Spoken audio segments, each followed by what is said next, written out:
Wouldn't you love it if Marjorie Taylor Greene just had to shut up?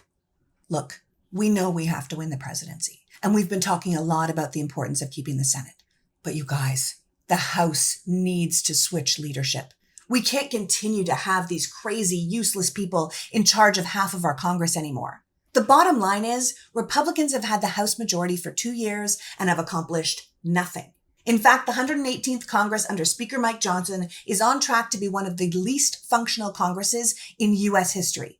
You don't even have to follow politics to know that, because what have they done? Held endless hearings, talked ad nauseum about Hunter Biden, took personal appearance potshots of their Democratic co-workers, and of course, attempted to impeach Joe Biden without cause, which, by the way, we should note they're no longer trying to do now that he's no longer the candidate, because it was never about Joe Biden doing anything wrong. It was about using our tax dollars to smear their political opponent. And that should really make people mad, because what a waste. These people have important jobs, but they refuse to do them. This current iteration of the Republican Party is nothing more than a bunch of amoral liars who trade in chaos. But the American people have the power to stop this dysfunction. We need representatives who represent the people and not the wannabe dictator down in Florida.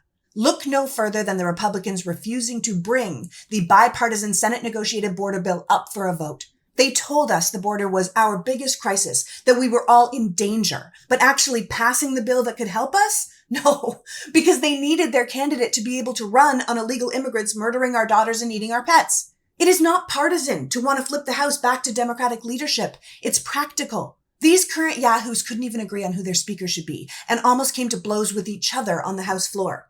They cannot do the job. Their big move is to threaten to shut down the government every time they don't get exactly what they want, with absolutely no sense of what that would do to the American people. We need House leadership that wants to get things done, legislators who actually want to govern. Last time the Democrats were in charge, they had the exact same small majority Republicans do, and they were able to pass bill after bill of giant legislation. The American Rescue Plan to get us out of the crisis of the pandemic, the Infrastructure and Jobs Act to get America back to work and American roads and bridges up to snuff.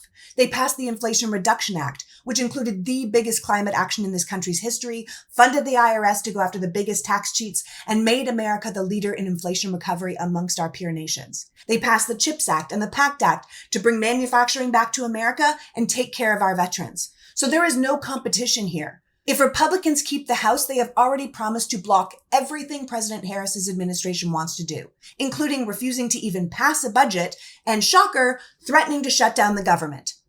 Again, this is not how Congress was supposed to function. We can disagree on things, but just being obstructionist, just getting in the way of ideas instead of offering any ideas of your own, it's not good for the American people, and it's not good for our faith in government. So we have an opportunity here, an amazing opportunity to flip the House and stop some of the worst MAGA psychos from staying in power, an opportunity to make government a force for good, to stop these endless congressional hearings and actually have the House get back to the job of running the government. I don't care if you're a Democrat or an independent or a normal Republican. This should be what we all want. So we have to focus our efforts on unseating the far-right House Republicans in vulnerable districts. I'm talking about Arizona's 6th. Iowa's 3rd, Nebraska's 2nd, Oregon's 5th, Pennsylvania's 10th, Wisconsin's 3rd. All of these people who are anti-choice extremist election deniers, many of whom are hardcore Christian nationalists, with one being an actual neo-Nazi. These people only won their seats by approximately 3 points, and now they are running neck and neck with their Democratic challenger.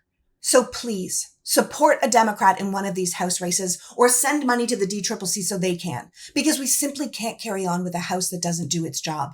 We need real leadership. And clearly, looking at Congress right now, that's only going to come from the Democrats. So bring on Hakeem Jeffries, because that man has no time for this bullshit.